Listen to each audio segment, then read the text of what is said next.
महापालिका निवडणुकानंतर राज्यातील जिल्हा परिषद आणि पंचायत समितीच्या निवडणुका जाहीर होणार असून राज्याचं लक्ष आता तिकडे लागलंय। मात्र निवडणूक आयोगाने सर्वोच्च न्यायालयात धाव घेत निवडणुकांसाठी मुदतवाढ मिळवण्याची मागणी केली होती।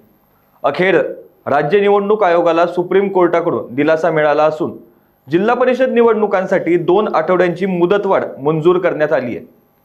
यापूर्वी सर्वोच्च न्यायालयाने 31 जानेवारीपर्यंत राज्यातील सर्वच स्थानिक स्वराज्य संस्थांच्या निवडणुका घेण्याचे निर्देश राज्य निवडणूक आयोगाला दिले होते। नमस्कार, मी बालाजी शिंदे आणि तुम्ही पाहताय लोकाशा टीव्ही। राज्यातील जिल्हा परिषद आणि पंचायत समितीच्या निवडणुका घेण्यासाठी 10 फेब्रुवारीपर्यंत मुदतवाढ द्या असा अर्ज राज्य निवडणूक आयोगाकडून सर्वोच्च न्यायालयाकडे करण्यात आला होता। यापूर्वी सर्वोच्च न्यायालयाने महाराष्ट्र राज्य निवडणूक आयोगाला 31 जानेवारी 2026 पर्यंत वेळ दिली होती। मात्र राज्यातील 12 जिल्हा परिषद आणि 125 पंचायत समित्यांमध्ये 50% आरक्षण आहे, तर इथं 20 जिल्हा परिषद आणि पंचायत समितीमध्ये 50% आरक्षण मर्यादा ओलांडली गेली असल्यामुळे त्याविषयी काय निर्णय होणार यावर प्रश्नचिन्ह आहे।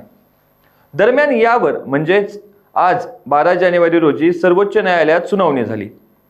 या सुनावणीत सर्वोच्च न्यायालयाने आगामी जिल्हा परिषद आणि पंचायत समितींच्या निवडणुका पुढे ढकलण्यास परवानगी दिली आहे। राज्य निवडणूक आयोगाच्या मागणीनुसार सर्वोच्च न्यायालयाने जिल्हा परिषदेच्या निवडणुका घेण्यासाठी 15 दिवसांची मुदतवाढ दिली आहे।